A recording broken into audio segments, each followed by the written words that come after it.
All right, let's dive in. Every single business out there, whether it's a tiny corner store or a massive corporation, speaks one language, and one language only. It's how they check their vital signs and plan for the future. That language is accounting. And today, we're going to learn the basic grammar. So let's kick things off with a question that seems simple on the surface. What does a business really own?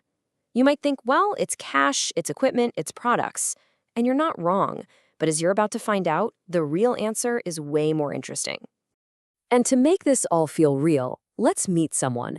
This is Omawashi. He's fired up and starting his own cosmetics business. By following his first few moves, we're going to unlock the absolute core ideas of accounting. You know, every system has its rules, right? But in the world of accounting, there's really just one golden rule. It's the bedrock. Everything, and I mean everything, is built on this one simple idea. And here it is, the big one. Assets equals capital plus liabilities. Let's break that down. Think of assets as all the valuable stuff the business owns or controls.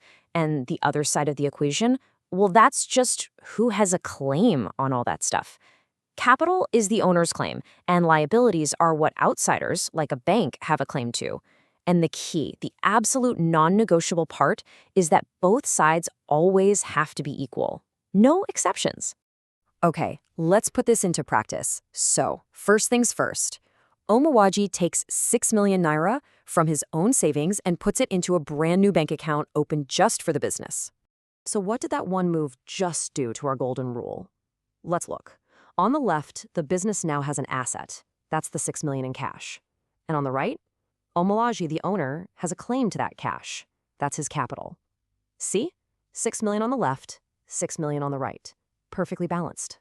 All right, but Omawaji needs a bit more cash to really get things going. So he goes to his brother and borrows 8 million naira.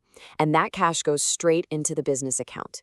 Okay, let's see how the equation handles this. Our cash asset on the left just shot up to 14 million total. But hang on, where did the claim on that extra 8 million come from? It's not Omawaji's this time, it's an outsider, his brother. That's a loan, which is a liability. So the liabilities on the right go up by 8 million. And what do you know? It's still in balance. 14 million on the left and 6 million plus 8 million on the right. Still 14.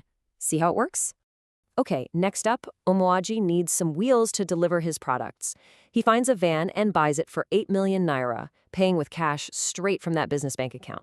Now, this one is really interesting because it shows how assets can just change shape. Think about it. The cash in the bank went down by 8 million. But at the same exact moment, the business got a new asset worth 8 million, the van. So the total value of the assets is still 14 million. And since nothing changed on the right side of the equation, the claims are the same, our golden rule is still holding strong. You might be thinking this constant balancing act is pretty clever. And you'd be right. It's not a coincidence. It's actually the result of a really powerful idea that keeps all financial records accurate. This whole concept has a name. It's called the dual effect, and it's the engine behind what's known as double-entry bookkeeping. It's super simple, really. For every single thing that happens in the business, at least 2 things have to change in the equation to keep it level. You can't just have cash appear out of thin air. You have to show where the claim on that cash came from. Okay, let's really nail this down with one more example. Omawaji buys his first stock of cosmetics on credit. The easiest way to think about this is to just ask, what did the business get? And what did it give? In this case, it got a bunch of inventory. That's a new asset. And what did it give in return? Not cash, but a promise to pay the supplier later. That promise is a liability. So an asset goes up and a liability goes up by the exact same amount. Balanced, again. So you might be wondering, why are we so obsessed with this balancing thing? Well, here's why it's a huge deal. For a real business owner like Omoji, this isn't just some boring accounting exercise. This balancing act is his dashboard. It's how he can, at any given moment, look at the numbers and know the true financial health of his company. No guesswork. Okay, so fast forward a bit. Omawaji's business is starting to take off, but with growth comes, well, a bit of chaos. Tracking a handful of transactions is one thing, but what happens when you have dozens a day? He's going to need a better system to keep things from getting out of control. And right on cue, Omawaji starts hitting those classic growing pains. He's selling more and more on credit, which is great, but now he has to track who owes him money. And at the same time, he's buying supplies on credit, so he has to remember who he owes money to. It's starting to become a real headache. So what's the fix? It's actually a pretty elegant, old-school solution: specialized notebooks. Instead of just having one big, messy book for everything, he creates separate ones for different jobs. He starts a sales daybook just to track credit sales, and a purchases daybook just for his credit purchases. In the accounting world, these are known as the books of prime entry. And here's what that sales day book actually looks like. Pretty simple, right? It's just a clean list. He can see the date, the invoice number, the customer's name, and exactly how much they owe him. Instantly, all that mental chaos is turned into organized, useful information. All right, so weeks have gone by. Omaachi has been super diligent, using his new notebooks to record every single credit sale and purchase. Now it's time for the moment of truth. How does he know for sure that after all that activity, the golden rule, that core equation, is still in balance? What he needs is a final check, a way to pull everything together from all his different books and prove that the whole system is working perfectly. This is the step that ties it all together.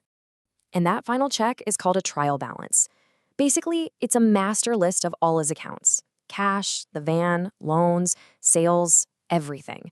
And remember our little got versus gave idea? That's exactly what a trial balance is. You put all the final balances into one of two columns, which accountants call debits and credits, and you see if they add up. And here it is, the moment of truth. On the left side, you've got the balances for things like his cash and the van. On the right, you've got balances for his capital, his loans, and his sales. And now for the magic moment, look at the totals at the bottom. They are identical, down to the last naira. This right here is the proof that every single transaction was recorded correctly. His books are balanced.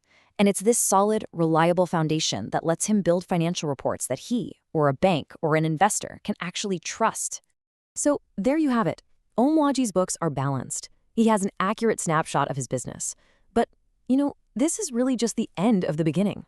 Because now that the numbers are organized and we know they're correct, the real question becomes, what story do these numbers tell us next?